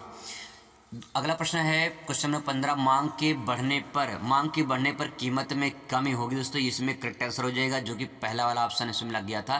तो दोस्तों मैंने करेक्शन कर दिया है, आप इसे रिवाइज कर सकते हैं। अगला प्रश्न है समष्टि अर्थशास्त्र के प्रवर्तक कौन है, या आपसे पूछ ले समष्टि अर्थशास्त्र के जनक कौन है, तो आपको बता दें कि जेएम केन्स जो है इसमें करेक्ट आंसर हो जाएगा। आपको जेएम केन्स लगाना है, प्रवर्तक हो जाएंगे। अगला प्रश्न, निम्नलिखित में से कौन सा एक समष्टि अर्थशास्त्र का विषय नहीं है। समष्टि अर्थशास्त्र का मैंने बताया था, समष्टि का मतलब होता है बड़ा, समझ लीजिए। ठीक है, बड़ा का मतलब कि एक मैक्रो, जो मैंने बताया सिम के बारे में, सिम में जो छोटा वाला होता है वो माइक्रो है, जो बड़ा वाला होता है वो मैक्रो है। तो इसमें जो है मांग का नियम जो है इसमें करेक्ट आंसर हो जाएगा, क्योंकि छोटे जो है व्यष्टि अर्थशास्त्र के अंतर्गत आ जाएगा। बाकी जो है रोजगार, राष्ट्रीय आय, विदेशी विनिमय, ये जो है कहीं कहीं बड़े क्षेत्र में शामिल हो जाएगा, क्योंकि रोजगार जो होता है वो बड़े क्षेत्र में होता है। राष्ट्रीय आय देश का, और विदेशी विनिमय देश दूसरे देश में होता है विनिमय। तो मांग का नियम जो है वो कहीं कहीं आपका व्यष्टि अर्थशास्त्र के अंतर्गत आ जाएगा। अगला प्रश्न देखिए, समष्टि अर्थशास्त्र में किस विचारधारा का अध्ययन किया जाता है, तो राष्ट्रीय आय जैसे विचारधारा का अध्ययन किया जाता है। अगला प्रश्न है the theory of employment interest and money का प्रकाशन किस वर्ष हुआ था, तो बता दें कि 1936 में the theory of employment interest and money का जो है प्रकाशन किया गया था। अगला प्रश्न है प्राथमिक क्षेत्र से संबंधित है क्या, प्राथमिक जो क्षेत्र होता है ये अर्थव्यवस्था के पहले क्षेत्र होती है और ये कृषि से संबंधित होता है, मत्स्य से संबंधित होता है, खनन से संबंधित होता है। इसका मतलब ये सभी इसमें करेक्ट आंसर हो जाएगा। अगला प्रश्न, निम्नलिखित में से कौन से समष्टि अर्थशास्त्र की विषय वस्तु है? तो मैंने बताया था राष्ट्रीय आय जो आकलन करता है, तो राष्ट्रीय आय जो है इसकी विषय वस्तु हो जाएगी। अगला प्रश्न है, समष्टि अर्थशास्त्र का अभ्युदय को श्रेय किसे जाता है? तो अभ्युदय का मतलब जनक किन्स के जाता है। क्वेश्चन इस प्रकार से घुमा के भी पूछ सकता है, तो ध्यान रखिएगा। अब इसके बाद पूछा गया शुद्ध घरेलू उत्पाद यानी एनडीपी क्या है? नेशनल डोमेस्टिक प्रोडक्ट शुद्ध घरेलू उत्पाद क्या है? अगर मैं इस बात को थोड़ा आपको समझा दूं यहाँ पे, तो जीडीपी का मतलब ये होता है कि सकल घरेलू उत्पाद। ठीक है, जीडीपी का मतलब सकल घरेलू उत्पाद। अब देखिए, एक वस्तु में जितनी वस्तुओं का सेवाओं का उत्पादन होता है उन सबके मौद्रिक मूल्य को जीडीपी कहते हैं। ठीक है, इसके बाद दोस्तों यहाँ पे जो है मूल्यह्रास जो होता है, मूल्यह्रास का मतलब ये है, जैसे मान लो एक सिंपल उदाहरण समझिए, जैसे मान लीजिए एक पेन है। ठीक है, ये पेन है, आप नए नए जब पेन लेकर आओगे, ठीक है, जब आप नए नए पेन लेकर आओगे तो कहीं न कहीं ये पेन जिस दाम पर लेकर आओगे इसे दोबारा बेचोगे तो क्या उसी दाम पर बिकेगा? नहीं, उसी दाम पर नहीं बिकेगा। आप जब इसमें बेचने जाओगे, मान लीजिए 5 रुपये का जब किसी को दोबारा बेचोगे तो ये 5 का नहीं बिकेगा बल्कि 4 का बिकेगा। तो 1 रुपया जो इसमें घटा है, ठीक है, जो 1 रुपया माइनस हुआ है 5 रुपये के पेन में, जो 1 रुपया माइनस हुआ है, यही 1 रुपया क्या है? मूल्यह्रास है। मतलब मूल्यह्रास का मतलब मूल्य में कमी होना। ठीक है, तो दोस्तों यहाँ पे देखिए जीडीपी में से मूल्यह्रास घटा देते हैं, सॉरी फॉर दैट, ये आंसर नहीं होगा, सॉरी फॉर दैट, ये वाला होगा। जीडीपी में से मूल्यह्रास घटा देते हैं। जैसे मैंने ऐसे कहा कि अगर पेन लेकर आते हैं तो ये पेन 5 रुपये का है, तो 5 रुपये में से जो इसका मूल्यह्रास होगा, मतलब कि जो दाम घटेगा उसी को माइनस कर देंगे तो जीडीपी तय होगा। ठीक है, तो सॉरी फॉर दैट, यहाँ पे मिस्टेक हो गया था, यहाँ माइनस रहेगा। जीडीपी माइनस मूल्यह्रास बराबर हमें लिख सकते हैं एनडीपी यानी नेशनल डोमेस्टिक प्रोडक्ट यानी शुद्ध घरेलू उत्पाद तब निकलेगा। ठीक है, माइनस करना पड़ेगा तभी जो है मूल्यह्रास निकलेगा। दोस्तों यहाँ पे कुछ ऐसे महत्वपूर्ण क्वेश्चन में नोट की, उसको हम लोग को तैयार करना है। दोस्तों आपके अंदर थोड़ा सा एक मोटिवेशन भर देते हैं। फर्क होता है दौलत और दानवीर में, फर्क होता है दौलत और दानवीर में, फर्क होता है किस्मत और फकीर में। अगर कुछ चाहो और ना मिले तो समझ लेना उससे अच्छा लिखा है आपके तकदीर में। तो दोस्तों इन्हीं मोटिवेशन के साथ शुरुआत करते हैं। पहला क्वेश्चन आपके सामने है, समष्टि अर्थशास्त्र को परिभाषित कीजिए। बहुत ही मोस्ट इंपॉर्टेंट क्वेश्चन है। पहला क्वेश्चन दोस्तों आपसे पूछ सकता है कि समष्टि अर्थशास्त्र क्या है। इससे आपको यहाँ पे एक हिंट डाल देनी है, समष्टि अर्थशास्त्र। आप बस इतना समझिए, समष्टि का मतलब होता है बड़ा। ठीक है, मैंने आपको बताया था जैसे सिम होता है, सिम में एक छोटा सा सिम होता है, उसे माइक्रो सिम बोलते हैं। उसे यानी माइक्रो का मतलब बेस्टी हो गया। यहाँ पे दोस्तों मैक्रो है, मैक्रो इकोनॉमिक्स, मतलब कि बड़ा अर्थशास्त्र ऐसे समझिए। ठीक है, अब देखिए बड़े अर्थशास्त्र में बड़ी चीजों का अध्ययन किया जाएगा, सिंपल। तो यहाँ पे देखिए क्या होगा, इसमें इसके अंतर्गत आर्थिक व्यवस्था का संपूर्ण अध्ययन किया जाता है। तो आर्थिक व्यवस्था का संपूर्ण अध्ययन करने का तात्पर्य क्या? मतलब जैसे कि कुल आय का अध्ययन किया जाता है, किसी एक व्यक्ति का आय, जैसे प्रति व्यक्ति आय है तो प्रति व्यक्ति आय को व्यष्टि अर्थशास्त्र के अंतर्गत अध्ययन किया जाता है। अगर कुल आय यानी राष्ट्रीय अगर आय की बात किया जाए तो समष्टि अर्थशास्त्र में बात अध्ययन किया जाएगा। तो ही बात यहाँ पे है कि कुल आय, कुल व्यय, कुल उत्पादन, कुल बचत, कुल मांग, कुल पूर्ति, जब इन सब का अध्ययन किया जाए तो हम कहाँ करेंगे? समष्टि अर्थशास्त्र में करेंगे। बात समझ में आई? देखिए मैंने एक वैज्ञानिक की परिभाषा लिखा है, आपको एक वैज्ञानिक की परिभाषा नोट डाउन कर लेनी है। सुलूज के अनुसार मुझे थोड़ा सा आसान लगा, इसलिए मैंने इसको नोट डाउन कर लिया है। समष्टि अर्थशास्त्र का मुख्य यंत्र क्या है? राष्ट्रीय आय है। ठीक है, राष्ट्रीय आय का विश्लेषण करना ही समष्टि अर्थशास्त्र का ये बहुत बड़ा जो है अध्ययन है। ठीक है, यंत्र है। तो यहाँ पे सुलूज ने कहा है कि समष्टि जो अर्थशास्त्र है वो मुख्य यंत्र इसका है क्या? राष्ट्रीय आय। बस 2-3 लाइन आपको है, आसानी से इसको याद कर सकते हैं। ठीक है, अगला प्रश्न दोस्तों यहाँ पे देखिए, भारत सरकार के गैर कर आय के स्रोतों पर प्रकाश डालिए। बहुत ही महत्वपूर्ण प्रश्न दोस्तों है, इंपॉर्टेंट प्रश्न मैंने सेलेक्ट किए हैं जो कहीं न कहीं बार बार एग्जाम में पूछे जा रहे हैं। तो ध्यान रखिए, भारत सरकार के गैर कर आय के स्रोतों पर प्रकाश डालिए। तो गैर कर कौन कौन से ऐसे हैं तो उनको यहाँ पे आपको लिखना है। जैसे पहला हेडिंग मैंने लिखा है यहाँ पे ब्याज प्राप्तियां। ठीक है, ब्याज प्राप्तियां, पहला आप पॉइंट लिखेंगे ब्याज प्राप्तियां। जैसे में क्या लिख सकते हैं? केंद्र सरकार राज्यों एवं केंद्र शासित प्रदेशों को ऋण प्रदान करती है जिस पर ब्याज प्राप्त होता है। तो यहाँ पे दोस्तों जो गैर कर है वो सरकार को, भारत सरकार को यानी केंद्र सरकार को कहाँ से मिलता है, उसका स्रोत क्या है? यहाँ पे स्रोत पूछा है, यानी जो टैक्स आ रहे हैं भारत सरकार के पास गैर कर, ठीक है, वो कहाँ से आ रहे हैं? तो पहला है ब्याज प्राप्तियां, ब्याज से दोस्तों मिल रहा है। तो ब्याज कहाँ से? केंद्र सरकार क्या करती है? राज्यों को और केंद्र शासित प्रदेशों को ऋण प्रदान करती है। जैसे मान लो केंद्र सरकार ने यूपी को ऋण दिया और फिर उसके बाद जो है यूपी से जब ऋण वापस लेगा, ठीक है, तो कहीं के कुछ ब्याज होगा, जो उस पर ब्याज लगेगा वही क्या हो जाएगा, ब्याज प्राप्ति हो जाएगा। तो इससे क्या मिलेगा, भारत को कर मिल जाएगा, टैक्स मिल जाएगा, ठीक है। तो यहाँ पे दोस्तों जिस ब्याज पर जो है यहाँ पे प्राप्त होता है उसे क्या कहते हैं, ब्याज प्राप्तियां हो गया, ठीक है। आगे देखिए दूसरा पॉइंट, सामान्य सेवाओं से आय। जो सामान्य सेवा है उससे भी, जैसे रेलवे है, सेवाएं हैं बहुत सारी, ठीक है, पुलिस सेवा है, जो है यहाँ पे आदि मदों से आय प्राप्त होता है। तो रेलवे से, यानी आप सभी को अच्छे से पता कि भारत को, जो भारत सरकार को है, रेलवे से बहुत ज़्यादा इनकम प्राप्त होता है। तो कहीं न कहीं इससे भी जो है भारत सरकार को जो है यहाँ पे आय के रूप में प्राप्त होता है। तो ये स्रोत क्या हो जाएगा, रेलवे सेवाएं, पुलिस सेवा आदि के रूप में प्राप्त होता है। यहाँ पे 2 पॉइंट दोस्तों में और लिख सकते हैं, जैसे सामाजिक सेवाएं हैं। सामाजिक सेवाएं बहुत सारी भारत सरकार की तरफ से सामाजिक सेवाएं की जाती हैं, जिसके बदले में उनको टैक्स मिलता है, ठीक है। कुछ आर्थिक सेवाएं होती हैं, आर्थिक सेवाएं भारत सरकार की तरफ से कुछ दी जाती हैं, जिसके बदले उनको इनकम प्राप्त होता है। तो ये गैर कर प्राप्त करने के कुछ स्रोत हैं जिनसे भारत सरकार के पास इनकम पहुंचता है। इन पॉइंटों को आपको नोट डाउन करके कम से कम 4-5 लाइन इसमें आप लिख देना है, तो ये लॉन्ग क्वेश्चन के रूप में पूरी तरह से बन जाएगा। अब दोस्तों अगला प्रश्न देखिए, महत्वपूर्ण प्रश्न है, पूंजीवाद अर्थव्यवस्था की मुख्य विशेषताएं क्या है। तो पूंजीवाद अर्थव्यवस्था, देखिए जैसे अमेरिका है, अमेरिका क्या है, एक पूंजीवादी अर्थव्यवस्था है, ठीक है। जैसे रूस है, रूस क्या है, रूस समाजवादी अर्थव्यवस्था है। पूंजीवादी का मतलब ये होता है कि एक तरह से सभी लोग अपने आप में स्वामित्व हैं, सभी अपने आप में क्या है, मालिक हैं, कहें कि उनका कोई उद्योग है, ठीक है। तो उसी बात को यहाँ पे कहा गया कि ऐसा देश या देश की अर्थव्यवस्था जो पूंजीवाद है उसकी क्या विशेषताएं हैं। तो यहाँ पे देखिए समझने की कोशिश करिए, पहला पॉइंट यहाँ पे नोट डाउन कर सकते हैं, प्रत्येक व्यक्ति को संपत्ति रखने या उससे उत्तराधिकारी में देने का पूरा अधिकार होता है। जैसे मतलब ये कहा जा रहा है कि प्रत्येक व्यक्ति की जो संपत्ति होती है उसे रखने में और उससे उत्तराधिकारी में देने के पूरा अधिकार होता है। जिससे तात्पर्य यह है कि जो सभी लोग हैं उनके पास जो संपत्ति है उसको रखने का पूरा अधिकार है, ठीक है। वो कहीं के अपना रोजगार कर सकते हैं और जो रोजगार से जो इनकम प्राप्त होगा उनके पास संपत्ति जो आएगी उनके पास रखने का पूरा अधिकार है ये, ठीक है। अब सवाल ये है कि इसमें पहला पॉइंट ये हो गया, दूसरा पॉइंट ले सकते हैं इसमें, सभी उत्पादक इकाइयां लाभ के उद्देश्य से चलाई जाती हैं। अगर आप दोस्तों कोई दुकान खोलते हैं, ठीक है, कोई उद्योग लगाते हैं, तो आपका उद्देश्य यही होगा कि हमें ज्यादा से ज्यादा क्या कमाने, लाभ कमानी है। आपका उद्देश्य क्या होगा, लाभ कमाना। तो लाभ किसका कमाना, आपका ना। आप मतलब एक पूंजीवादी, एक व्यक्तिगत मामला हो जाएगा।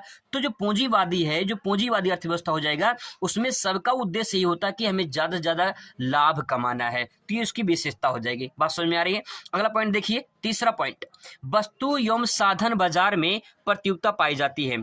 वस्तु और साधन बाजार मतलब ये दोस्तों यहाँ पे ये है कि जो प्रतियोगिता है ये कहाँ पाई जाती है, बाजार में। देखिए सारे लोग दुकान खोल के बैठे हैं, तो कहीं न कहीं उनमें प्रतियोगिता होगा। जो जिसकी वस्तु अच्छी होगी उसकी इनकम ज्यादा होगी, इन्हें उसका बिक्री ज्यादा होगा। तो वही बात यहाँ पे कही जा रही कि वस्तु एवं साधन बाजार में प्रतियोगिता पाई जाती है। कहीं न कहीं आपको प्रतियोगिता देखने को मिलेगी। अगर कोई सरकारी कोई कंपनी है तो सरकारी कंपनी किसी क्षेत्र में एक ही होता है, ठीक है, और कोई प्राइवेट कंपनी उद्योग वाला है तो कहीं प्राइवेट वहां पे खुला हुआ, उसके बगल में कोई खुला है, उसके बगल में कोई खुला है, तो उसमें दोनों में कंपटीशन हो जाता है। और जब प्रतियोगिता हो जाए, कंपटीशन हो जाएगा, तो कहीं न कहीं वस्तु और जो बाजार रहेगा उसमें वस्तुओं का एक तरह से कोई भी जितना ऑफर देगा उसका माल जो है उतना ही बिकेगा। तो कहीं की प्रतियोगिता बहुत ज्यादा हो जाती है, इसकी विशेषता हो जाएगी। अगला पॉइंट लिख सकते हैं, उपभोक्ता, उत्पादक, व्यवसायी एवं निवेशक अपने अपने क्षेत्र में पूर्णतः स्वतंत्र होते हैं। देखिए अगर आप अपने दुकान खोल के बैठे हैं मार्केट में, ठीक है, तो आप अपने आप में राजा हैं। जब मन कहे तब बंद करो, जब मन कहे तब उसको चलाओ, खोलो, ठीक है। यानी उत्पादक भी, उपभोक्ता भी, व्यवसाय भी, निवेशक क्या होते हैं, अपने आप में स्वतंत्र होते हैं। आप उपभोक्ता हैं, आपका जब मन करेगा आप आसानी से जाएंगे उस चीज को खरीदेंगे। उत्पादक जब उसका मन करेगा किसी वस्तु को उत्पादन करने तब वो उत्पादन करेगा। व्यवसाय जब भी करेगा जब उसका मन करेगा। तो अपने आप में क्या है, स्वतंत्र हैं, इसमें कोई दबाव नहीं है। अगर आपने गवर्नमेंट सेक्टर में है, गवर्नमेंट सेक्टर में अगर आपको टाइम निर्धारित किया भैया 9 बजे आपको ऑफिस में आ जाना है या कंपनी में आ जाना है, तो 9 बजे से लेकर आपको 4 बजे तक, 3 बजे तक जो है काम जो करने ही करने हैं, तो आप बाध्य हो गए हैं। आप स्वतंत्र नहीं, वहां पे आप बाध्य हो गए हैं। ठीक है, तो कहीं ना कहीं इसमें भी वो कहा गया है कि उपभोक्ता अपने आप में स्वतंत्र होता है, उत्पादक भी, व्यवसाय भी। अब दोस्तों यहाँ पे मन में सवाल ये मत ले कि बहुत सारी प्राइवेट कंपनियां हैं, वहां भी लोग जाते हैं, तो वहां मतलब ये नहीं है, मतलब कि उपभोक्ता की है, एक उत्पादक की है, एक व्यवसाय की है और निवेशक का है, ये अपने आप में क्या हो, स्वतंत्र होते हैं। ठीक है, आगे देखिए 5वां पॉइंट, यह प्रणाली व्यक्ति की स्वतंत्र क्रियाओं पर आधारित होता है। सही बात है, वही बात है कि व्यक्ति की क्रियाओं पर स्वतंत्र रूप से होता है कि अगर व्यक्ति चाहे तो वो पूंजीवाद मतलब कि अपना सकता है, यानी कहने का तात्पर्य यह है कि अगर वो चाहे तो उत्पादक, उपभोक्ता ये सब जो है अपने आप में स्वतंत्र होते हैं, वो जब चाहे तब उस काम को कर सकते हैं। आई होप दोस्तों आपको समझ में आ रहा होगा। अगला क्वेश्चन देखिए, लॉन्ग क्वेश्चन में आपसे पूछ सकता है, बहुत ही महत्वपूर्ण प्रश्न है। 1929 की महामंदी का वर्णन कीजिए। इसी क्वेश्चन को अथवा करके पूछा गया है, महामंदी की कारण बताइए। दोस्तों आपको बता दें कि जो महामंदी है ये यूएसए में आई थी। ठीक है, 1929 में यूएसए में आया था। शेयर मार्केट धराशायी हो गया था, नीचे गिर गया था रातों रात यूएसए का। तो शेयर मार्केट के गिरने से बहुत बड़ी जो है मंदी आई थी। मंदी का मतलब घाटा, और महामंदी का मतलब बहुत बड़ी घाटा हो जाएगी। ठीक है, तो यहाँ पे दोस्तों बड़ी बात ये है कि जो महामंदी आई थी इसका कारण क्या था। ठीक है, इन्हीं कारणों को समझना है। तो जो अमेरिका का वॉल स्ट्रीट एक्सचेंज, ये शेयर मार्केट का नाम था। ठीक है, क्या नाम था इसका, वॉल स्ट्रीट एक्सचेंज, ये शेयर मार्केट का नाम था वॉल स्ट्रीट जो है एक्सचेंज। ये यूएसए का शेयर मार्केट का नाम था, जो रातों रात धराशायी हो गया, मतलब गिर गया था। तो गिरने की वजह से जो है ये घाटा हो गया, और घाटा नहीं बल्कि बहुत बड़ा घाटा हुआ। उसकी चक्कर में कई सारे देश चपेट में आ गए। ठीक है, तो जैसे बीमारी होती है, जब तक बीमारी एक व्यक्ति को होती है या फिर एक देश में होती है तो बीमारी ही होती है। जब वो पूरे देश में फैल जाती है तो बीमारी नहीं बल्कि महामारी हो जाती है। इससे कोरोना हो गया। कोरोना क्या है, एक बीमारी थी जिससे चाइना में फैली, तो धीरे धीरे जब पूरे देश को अपने चपेट में लिया तो क्या हो गया, महामारी हो गया।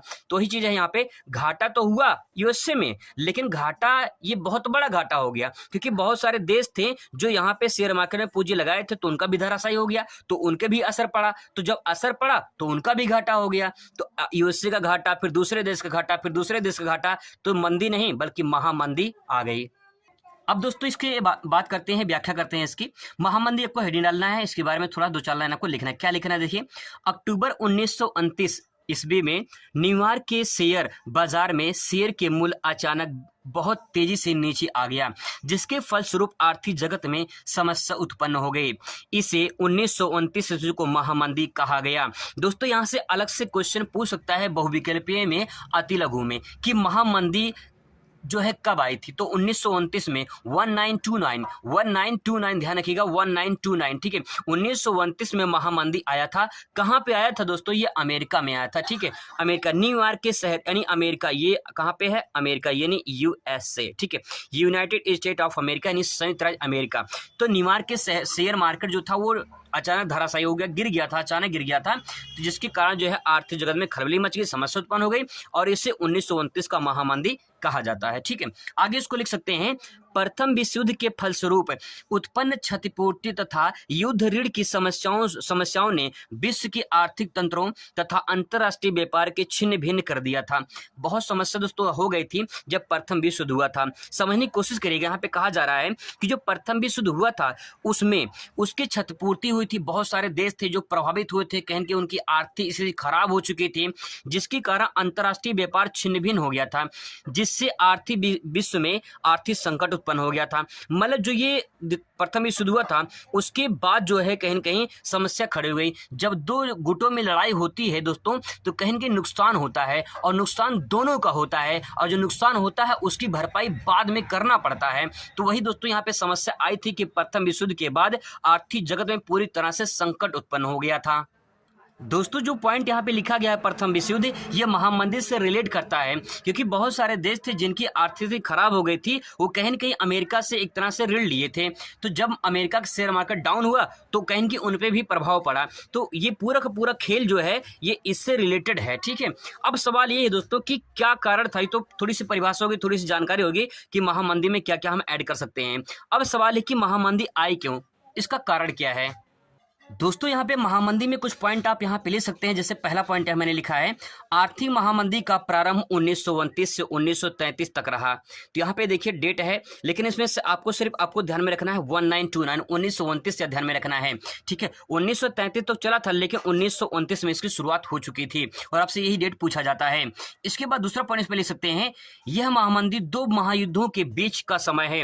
2 महायुद्धों का मतलब एक तरफ प्रथम विश्व युद्ध, दूसरी तरफ द्वितीय विश्व युद्ध। यानी दोस्तों जो डेट यहाँ पे देख रहे हो आप, ये डेट यहाँ पे जो 1929 लिखा है, प्रथम विश्व युद्ध जो फर्स्ट वर्ल्ड वार हुआ था ये 1914 से 1918 के बीच में हुआ था, और जो सेकंड वर्ल्ड वार हुआ था ये 1939 और 1945 तक हुआ था, ठीक है। ये डेट था, ये फर्स्ट वर्ल्ड वार और ये सेकंड वर्ल्ड वार। अब दोस्तों यहाँ पे देख सकते हैं 1929 दोस्तों यहाँ पे कहेंगे इन दोनों के बीच का एक संक्रमण क्षेत्र है। तो यहाँ पे दोस्तों वही बात कही जा रही है कि ये महामंदी 2 महायुद्धों के बीच का समय है, ये कहीं कहीं बहुत बड़ा कारण बन गया। आगे देखिए, प्रथम विश्व युद्ध के बाद अमेरिका कर्जदाता देश के रूप में उभरा, ठीक है। अब दोस्तों यहाँ पे बात मैंने वही बताया था कि अमेरिका बहुत सारे देशों को कर्ज दिया था, ठीक है। अब जो कर्ज दिया था वो किस लिए दिया था, क्योंकि प्रथम विश्व युद्ध में बहुत सारे देशों की आर्थिक स्थिति खराब हो गई थी। आप इस बात को दोस्तों समझ सकते हैं, जैसे मान लो कि 2 गुटों में लड़ाई हो गई, ठीक है, 2 गुटों में लड़ाई हो गई। अब इन दोनों को लड़ाई हो जाएगी जब, तो कोई भी ऐसा, जब लड़ाई समाप्त होगी तो कोई भी ऐसा जो व्यक्ति रहेगा जिसके पास पैसा उससे ज्यादा रहेगा, इन दोनों की मदद करेगा, है ना, या एक ही लोग की मदद करेगा। अगर मान लेते हैं जो ये मदद कर रहा है इस देश का, ठीक है, या व्यक्ति का, अगर यही कहीं खतरे में पड़ जाए, जो व्यक्ति मदद कर रहा है, तो क्या इन पे प्रभाव पड़ेगा? बिल्कुल प्रभाव पड़ेगा इन पर। तो वही बात दोस्तों यहाँ पे हो रही है। अमेरिका जहाँ पे कर्जदाता के रूप में था, यानी कर्ज दे रहा था दूसरे देशों को, हेल्प कर रहा था, मदद कर रहा था, उसकी कहीं न कहीं जो कर्ज देने वाला व्यक्ति था, जो अमेरिका था, वही खतरे में पड़ गया, उसकी ही महामंदी आ गई, उसके घाटे में चला गया। तो दूसरे देशों को कर्ज दे पाएगा? नहीं दे पाएगा ना। तो जो जिसको दे रहा था उसकी समस्याएं बढ़ जाएंगी या कम, मतलब बढ़ जाएंगी या कम हो जाएगी? और बढ़ जाएगी, क्योंकि उसके पास पैसा ही नहीं मिल पाएगा। तो वही दोस्तों बात यहाँ पे कही जा रही है कि प्रथम विश्व युद्ध के बाद अमेरिका कर्जदाता के रूप में उभरा था, ठीक है। अब यहाँ पे जब कर्ज दे रहा था अमेरिका, तो भाई ज्यादा पैसा दे दिया तो पैसा कहेंगे कमी हो गई, जब पैसा कमी हो गई तो खुद का ऐसा पैसा खत्म हो तो घाटा हो गया, और बहुत बड़ा घाटा हो गया, ठीक है।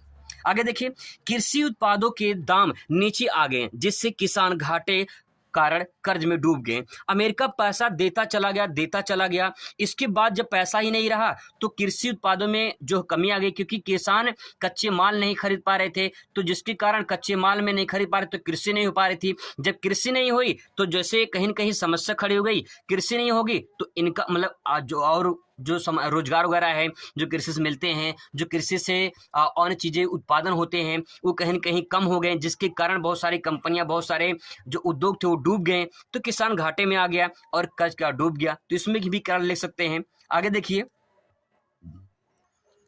अमेरिका की पूरी बैंकिंग व्यवस्था गड़बड़ा गई। अंतरराष्ट्रीय अर्थव्यवस्था जो बड़े पैमाने पर अमेरिकी पूंजी पर निर्भर थे, जिससे पूरे विश्व में महामंदी आ गई। दोस्तों जो अमेरिका की बैंकिंग व्यवस्था थी पूरी तरह से धराशायी हो गई, बैंकों से पैसे खत्म हो गए। जैसे आपने नोटबंदी के बारे में जब आपने सुना होगा, नोटबंदी जब हुई थी तो नोटबंदी में क्या हो रहा था कि कहीं की पैसे तो खत्म हो गए थे, लंबी लंबी लाइन लगी है बैंकों में 2000 रुपये निकालने के लिए। तो वैसे ही बैंकिंग व्यवस्था कहीं कहीं अमेरिका में गड़बड़ा गई जब महामंदी आ गई। अंतरराष्ट्रीय अर्थव्यवस्था जो बड़े पैमाने पर अमेरिकी पूंजी पर निर्भर थे, वही बात दोस्तों ये कि अमेरिका पैसा दे रहा था, कर्जदाता था, अमेरिका पैसा दे रहा था अंतरराष्ट्रीय दूसरे देशों को, तो बड़े पैमाने पर अमेरिकी पूंजी भी निर्भर थे।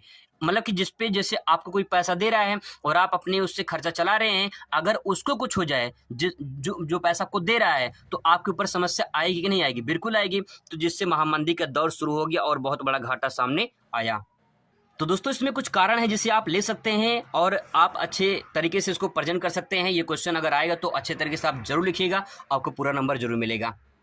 दोस्तों ये प्रश्न थोड़ा इंपॉर्टेंट है, यहाँ पे ध्यान रखिएगा। इस प्रश्न को आपको थोड़ा सा तैयार करना पड़ेगा। राष्ट्रीय आय को परिभाषित कीजिए। राष्ट्रीय आय की गणना करने के किसी एक विधि का विवेचना कीजिए। ठीक है, इस क्वेश्चन दोस्तों आप जरूर तैयार कर लेंगे। राष्ट्रीय व्यय के आकलन की आय विधि समझाइए, अथवा करके इसी क्वेश्चन पूछ सकता है राष्ट्रीय आय को मापने की व्यय विधि को विवेचना कीजिए। दोस्तों ये दोनों क्वेश्चन इसमें से कोई एक जरूर पूछ लेगा, आपको जरूर इसको तैयार कर लेनी है। आगे हम लोग बात करते हैं अगले प्रश्न पे। ठीक है, बाकी दोस्तों मैं पूरी क्वेश्चन को मैं सारे क्वेश्चन आपको करा दूं, लेकिन कुछ क्वेश्चन आप थोड़ा सा कर लीजिए, क्योंकि मेरे पास टाइम उतना नहीं है सारे क्वेश्चन कराने के। ठीक है, मैं फिर भी कोशिश कर रहा हूं दोस्तों। मुद्रा को परिभाषित कीजिए। आपसे क्वेश्चन पूछ सकता है कि व्हाट इज मनी, मनी क्या है, मनी के बारे में आपसे दोस्तों पूछ सकता है कि मुद्रा क्या है, मुद्रा को परिभाषित कीजिए। देखिए क्या लिखना है इसमें, मुद्रा एक वस्तु है जो विनिमय के माध्यम से विनिमय का माध्यम है। ठीक है, मुझे मूल्यों का मापन आदि होता है, यानी विनिमय का माध्यम है। विनिमय का मतलब लेन देन करना, विनिमय का मतलब होता है लेन देन करना। ठीक है, अब देखिए जब पैसा होगा तभी तो आप लेन देन कर पाएंगे, तो क्या हो गया, विनिमय का माध्यम यानी लेन देन का क्या हो गया, माध्यम हो जाएगा मुद्रा। और मूल्य का मापन ये होता है कि जैसे मुद्रा है तो मुद्रा से आप मूल्य का मापन कर सकते हैं। जैसे आपके पास है 100 रुपये का नोट है ना, आपका 100 रुपये का नोट है, अगर मान लीजिए 100 रुपये कोई वस्तु है, आपने कोई वस्तु खरीद लिया है। ठीक है, तो जो वस्तु है वो दाम कितने का है, 100 रुपये का है। अगर मुद्रा ना होता, ठीक है, मुद्रा ना होता तो एक वस्तु के बदले दूसरी वस्तु दी जाती थी, और पहले वस्तु विनिमय चलता था। तो दोस्तों जो वस्तु विनिमय चलता था, कहीं न कहीं वस्तु के बदले वस्तु दी जाती थी, तो हमें ये पता नहीं चलता था कि उसकी वैल्यू कितनी है, उस वस्तु का दाम कितना है। लेकिन अब जब से मुद्रा आ गया, मुद्रा का प्रचलन हो गया, तब से हमें वैल्यू पता चले कि इसके मूल्य का मापन पता चल जाता है कि अगर वस्तु ये हमें इतना मिला है, ठीक है, तो 100 रुपये का है या 200 रुपये का, जो भी हो उसकी वैल्यू में पता चल जाती है। आप सामान लेने जाते हैं तो आपको जो पे करके आते हैं, उसको उतना वैल्यू उसका पे करते हैं, कितनी मूल्य उसकी, दाम उसकी है। तो बात वही कह गई है कि मुद्रा क्या है, मुद्रा एक वस्तु है जो विनिमय का माध्यम है और मूल्य का मापन करती है। इस बात को दोस्तों आप इस तरह से भी ले सकते हैं, इसको अथवा करके इस तरह भी आप इसे प्रेजेंट कर सकते हैं। चाहिए परिभाषा लिखें, चाहिए लिखें, बात एक ही। ठीक है, मुद्रा धन का वह रूप होता है जिसके माध्यम से वस्तुओं और सेवाओं का क्रय विक्रय होता है। ठीक है, सिंपल वर्ड में आप ऐसे आसानी समझ सकते हैं कि मुद्रा धन का रूप होता है जिसके माध्यम से वस्तुओं और सेवाओं का क्रय विक्रय किया जाता है। अगला प्रश्न दोस्तों यहाँ पे दे सकते हैं, क्वेश्चन नंबर 6वां दे सकते हैं, मुद्रा के तीन प्रमुख कार्य लिखिए। मुद्रा का 3 प्रमुख कार्य दोस्तों आपसे पूछा जा सकता है, तो क्या कार्य में क्या क्या लिख सकते हैं। देखिए विनिमय का माध्यम, मैंने आपको बताया ना, जो उसकी परिभाषा है वही यहाँ पे कार्य हो जाएगा, उसकी विशेषता हो जाएगी। मुद्रा क्या है, मुद्रा के माध्यम से आप क्या करते हैं, विनिमय करते हैं, यानी विनिमय मतलब लेन देन करते हैं। ठीक है, दूसरा पॉइंट ले सकते हैं, मूल्य का मापक होता है, मतलब मूल्य को माप सकते हैं मुद्रा से। ठीक है, मूल्य हस्तांतरण मतलब मूल्य में बदलाव होता है, मूल्य हस्तांतरण देखने को मिलता है। ये 3 पॉइंट दोस्तों आप इसमें लिख सकते हैं। ठीक है, आगे देखिए अगला प्रश्न है, वस्तु विनिमय की कोई 3 दोष लिखिए। मैंने आपको बताया कि पहले चलता था वस्तु विनिमय, एक वस्तु के बदले दूसरी वस्तु लेना वस्तु विनिमय कहलाता है। अब उनके दोष क्या हैं, देखिए पहला दोष देखिए, भावी भुगतान में कठिनाई होती थी। भावी का मतलब भविष्य, भविष्य के भुगतान के लिए कहीं न कहीं समस्या होती थी कि भविष्य में कैसे भुगतान किया जाएगा। जैसे आपने किसी वस्तु लिया, ठीक है, कोई व्यक्ति है, आपने उसे जो है 10 किलो ले लिया। ठीक है, 10 किलो ले लिया, आपने 10 किलो ले कितने रुपए के लिया, ये तो आपको पैसा पता नहीं चला कितने रुपए लिया। अब सवाल है कि भविष्य में जब उसको पे करेंगे तो कितना हम पे करेंगे, कितने रुपए का पे करेंगे। तो समस्या वही है कि भावी भुगतान में कठिनाई, यानी भविष्य के भुगतान में कहीं वस्तु विनिमय में कठिनाई होती थी। दूसरा पॉइंट ले सकते हैं, वस्तु विनिमय का अभाव, जो वस्तु विनिमय है कहीं की इसकी कमी देखने को मिलती है। ठीक है, अगला देखिए, वस्तु विभाजन की कठिनाई। अगर मान लीजिए जैसे कोई वस्तु है, जैसे मान लो कोई बकरी है, आपने किसी बकरी से, मतलब किसी बकरी से नहीं, किसी से बकरी लिया। अब सवाल है कि अगर उसको बंटवारा किया जाएगा तो विभाजन में कठिनाई कि नहीं है, एक वस्तु के बदले दूसरी वस्तु कैसे उसको बांटा जाएगा, तो उसमें कहीं कहीं समस्या खड़ी हो जाती थी। तो 3 दोष उसमें आप ले सकते हैं और आसानी शब्दों में। अगला प्रश्न दोस्तों दोनों बहुत ही ज्यादा महत्वपूर्ण है, बैंक दर को परिभाषित कीजिए। रेपो दर क्या है, इन दोनों में आपसे अंतर पूछ सकता है, इनको अलग अलग परिभाषा भी आपसे पूछा जा सकता है। देखिए बैंक दर क्या होता है, थोड़ा समझने की कोशिश। बैंक दर क्या होता है, बैंक दर वह दर है जिस पर केंद्रीय बैंक सदस्य बैंक जैसे कि व्यापारिक बैंक को ऋण प्रदान करती है। दीर्घकालीन के लिए जब ऋण प्रदान करिए, कौन, केंद्रीय बैंक का मतलब दोस्तों यहाँ पे आरबीआई की बात की जा रही है, ध्यान रखिएगा RBI, reserve bank of India की बात हो रही है। जो केंद्रीय बैंक है वो रिजर्व बैंक ऑफ इंडिया है, अपने सदस्य बैंक है। सदस्य बैंक में व्यापारिक बैंक, जैसे कि आपने सुना हो पंजाब नेशनल बैंक है, यूनियन बैंक, ठीक है, ये जो बैंक है ये व्यापारिक बैंक के अंतर्गत आते हैं। अब क्या है, केंद्रीय बैंक, जो केंद्रीय बैंक है जो अपने व्यापारिक बैंक को लंबे समय के लिए जब बैंक ऋण प्रदान करे तो उसे कहते हैं बैंक दर। जिस दर पर केंद्रीय बैंक व्यापारिक बैंक को ऋण प्रदान करती है उस दर को हम बैंक दर कहते हैं। बात समझ में आ गई। और ये जो ऋण प्रदान होता है दीर्घकालीन के लिए होता है, ध्यान रखिएगा इसको, दीर्घकालीन के लिए होता है, ठीक है। अब इसकी थोड़ा सा यहाँ पे समझने की कोशिश करिएगा, रेपो दर क्या होता है। रेपो दर की बात करें, वह दर जिस पर आरबीआई यानी केंद्रीय बैंक से व्यापारिक बैंक सिक्योरिटी यानी प्रतिभूति रखकर अल्पकालिक ऋण लेते हैं। जैसे कोई लोन लेता है तो लोन किस पे मिलता है, जैसे मान लो अपने घर के कागज जमा कर दिए आप, या फिर जो है अपने सोना वोना जो आपके पास था उसको जमा कर दिए, उसके बदले आपको मिल गया। तो जो आपने सोना जमा किया, जो अपने कागज, अपने जमीन का टुकड़ा कागज का टुकड़ा जो जमा किया है वो क्या है, सिक्योरिटी है, वो प्रतिभूति है, तो उसके बदले जो ऋण मिलता है उसको बोलते हैं रेपो दर। तो यहाँ पे आरबीआई के पास यानी केंद्रीय बैंक के पास जब व्यापारिक बैंक कोई सिक्योरिटी जमा करते हैं, कोई प्रतिभूति जमा करते हैं और कैसा होता है वो अल्पकाल के लिए होता है, तो उसे दोस्तों रेपो दर कहा जाता है। आई होप आपको समझ में आया होगा। अगला प्रश्न दोस्तों यहाँ पे देखिए, बहुत ही महत्वपूर्ण प्रश्न है, खुले बाजार की क्रियाएं क्या है। खुले बाजार की क्रियाएं दोस्तों आपसे क्वेश्चन पूछ सकता है, तो उसके बारे में क्या लिखेंगे। देखिए, खुले बाजार की क्रियाओं से आशय केंद्रीय बैंक द्वारा बाजार में प्रतिभूतियों, ऋण पत्रों तथा बिलों की क्रय विक्रय से होता है। खुले बाजार का मतलब ओपन मार्केट है। ओपन मार्केट में क्या होता है, ओपन मार्केट में देखिए बात कहा गया, केंद्रीय बैंक है यानी आरबीआई की बात कही जा रही है। केंद्रीय जो बैंक है इसके द्वारा बाजार में जो प्रतिभूति होती है, जो सिक्योरिटी होती है, मैंने आपको बताया जो सिक्योरिटी होती है, ऋण पत्र जो होते हैं, ठीक है, ऋण पत्र यहाँ बात कही जा रही है, और कुछ बिल होते हैं, इनका जब क्रय विक्रय होता है तो उसे कहते हैं खुले बाजार की क्रियाएं। इसी बात को दोस्तों आप इस तरह भी ले सकते हैं, केंद्रीय बैंक द्वारा प्रतिभूतियों को बेचने यानी सिक्योरिटी जो होती है उसको बेचा जाता है, किसके द्वारा, केंद्रीय बैंक यानी आरबीआई के द्वारा, ठीक है। बेचने से बाजार में मुद्रा की मात्रा में कमी होती है। यहाँ पे ध्यान से थोड़ा समझने की कोशिश करेंगे ध्यान से कि यहाँ पे दोस्तों केंद्रीय जो बैंक है, केंद्रीय बैंक द्वारा प्रतिभूतियों को बेचने से बाजार में मुद्रा की कमी हो जाती है। अगर जो व्यापारिक बैंक जो सिक्योरिटी केंद्रीय बैंक के पास जमा किए थे वही सिक्योरिटी अगर केंद्रीय बैंक मार्केट में बेच दे तो उससे मुद्रा की मात्रा में कमी हो जाती है, ठीक है। वही बात यहाँ पे कही जा रही है, जिससे साख मतलब ऋण होता है, ठीक है, साख मतलब ऋण होता है, का संतुलन बना रहता है, ठीक है। मतलब ये है कि जो ऋण होते हैं उसका संतुलन बना रहता है, मेंटेन बना रहता है। साथ ही प्रतिभूतियों यानी सिक्योरिटी के खरीदे जाने पर बाजार में मुद्रा की मात्रा बढ़ जाती है।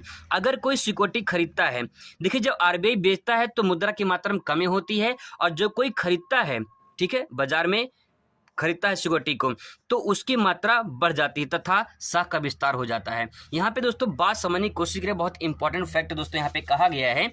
यहाँ पे ये कहा गया है कि जब आरबीआई ठीक है, आरबीआई जब अपने सिक्योरिटी को, जो सिक्योरिटी है, ठीक है, इसको जब बेचती है तो मुद्रा जो है, मुद्रा, ठीक है, इसकी मात्रा में कमी होती है। क्या कमी होती है, माइनस का मतलब कमी, ठीक है। यहाँ पे क्या होती है, कमी होती है। अब सवाल ये है जिससे साख संतुलन रहता है, साख मतलब जो ऋण है उससे क्या होता है, संतुलन मतलब बराबर होता है, ठीक है।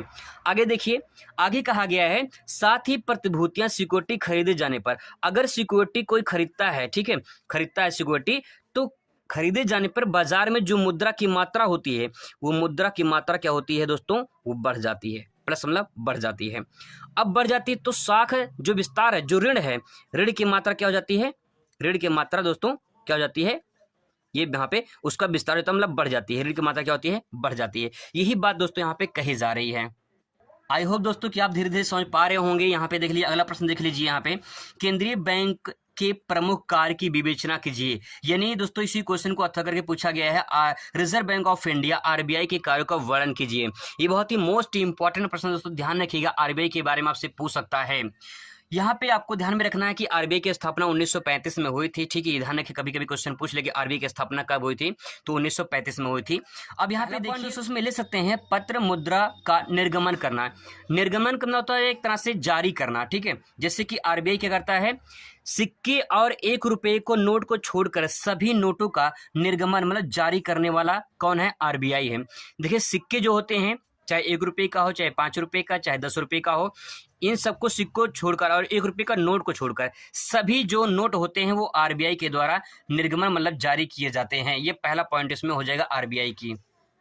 दूसरा पॉइंट दोस्तों इसमें ले सकते हैं, दूसरा पॉइंट सरकारी बैंकर के रूप में कार्य करना। सरकारी बैंकर के मतलब ये होता है कि भारत सरकार तथा राज्य सरकार की ओर से धन प्राप्त करना तथा उनके आदेशानुसार उनका भुगतान करना। मतलब ये कहा जा रहा है कि सरकारी बैंकर के काम में करना ये है कि भारत सरकार तथा राज्य सरकार की ओर से क्या होता है, धन प्राप्त करता है और उनके आदेश के अनुसार जो है उनको भुगतान करता है। तो सरकारी बैंकर के रूप में हो कि नहीं हुआ, क्योंकि भारत सरकार और राज्य सरकार के अधीन हो जाएगा। ठीक है दोस्तों, सबसे महत्वपूर्ण प्रश्न यहाँ पे ये है, बैंकों का बैंक कभी कभी अलग से पूछ लेता है कि बैंकों का बैंक किसे कहा जाता है, तो आरबीआई को कहा जाता है। बैंकों का बैंक आरबीआई पर टिप्पणी लिखिए, ऐसा भी क्वेश्चन दोस्तों पूछ सकता है, तो आपको ध्यान में रखना है, क्या रखना है इसमें, बैंकों का बैंक रिजर्व बैंक व्यापारिक बैंकों का अंतिम ऋणदाता होता है। इन जो व्यापारिक बैंक होते हैं, जैसे मैंने आपको बताया पंजाब नेशनल बैंक है, भारतीय स्टेट बैंक है, ठीक है, यूको बैंक है, तो ये जो बैंक हैं ये सब कहीं न कहीं इन बैंकों में जो है व्यापारिक बैंक होते हैं, जिसमें हम जनता यानी जनता जो है कहीं न कहीं खाता इनका होता है और पैसों का लेन देन होता है व्यापारिक बैंकों में। लेकिन कोई भी जनता रिजर्व बैंक में अपना खाता नहीं खोल सकती है। तो दोस्तों यहाँ पे जो व्यापारिक बैंक होते हैं, हम क्या करते हैं, अगर ऋण लेना होता है तो हम व्यापारिक बैंक से लेते हैं। अब सवाल है कि व्यापारिक बैंक कहाँ से ऋण लेगा, रिजर्व बैंक से लेगा, तो कहीं न कहीं बैंकों का बैंक है। अब भाई ये बैंक ये है और एक बैंक ये है, तो ये अब ये है कि एक बाप है, ये बेटा है, ऐसे समझ लीजिए। तो यहाँ पे सवाल ये है कि जो बेटा है ये पैसा कहाँ से लेगा, अपने बाप से लेगा। ठीक है, अब इसके बेटे कौन है, जनता हो जाएगा, हम सब पैसा कहाँ से लेंगे, व्यापारी बैंक से लेंगे। तो ये बात यहाँ पे कही जा रही है। तो बैंकों का बैंक इसलिए कहा जाता है क्योंकि रिजर्व बैंक जो है वो व्यापारी बैंकों को ऋण प्रदान करता और अंतिम ऋणदाता के रूप में जाना जाता है। अगला पॉइंट दोस्तों यहाँ पे ले सकते हैं, साख को नियंत्रण करना। साख मतलब दोस्तों ऋण होता है। मैंने अभी आपको बताया था कि किस प्रकार से जो है मुद्रा का जो है कहीं के नियंत्रण करता है। इस प्रश्न दोस्तों मैंने वही आपको बताया था कि मुद्रा का निर्गमन कैसे होता है और साख संतुलन कैसे होता है, इसके बारे में चर्चा यहाँ पे कर चुके हैं। वही पॉइंट दोस्तों यहाँ पे नोट करना है। ठीक है, अगला पॉइंट आप ले सकते हैं, औद्योगिक वित्त व्यवस्था में सहायता प्रदान करना। जैसे बहुत सारी औद्योगिक सेक्टर होते हैं, उसमें वित्त व्यवस्था होती है, बड़ी बड़ी कहीं कहीं पूंजी लगानी पड़ती है, तो उसके लिए सहायता प्रदान कौन करता है, आरबीआई करता है। तो ये पॉइंट इसमें आप नोट डाउन कर देंगे, आपके लॉन्ग क्वेश्चन तैयार हो जाएगा। दोस्तों यहाँ पे कुछ महत्वपूर्ण प्रश्न है, मैंने जैसे आपको खुले बाजार क्रियाएं ये बता दिया है। ठीक है, वस्तु विनिमय बता दिया है, रेपो दर बता दिया है, केंद्रीय बैंकों के बारे में अभी चर्चा मैंने किया है, सो अलग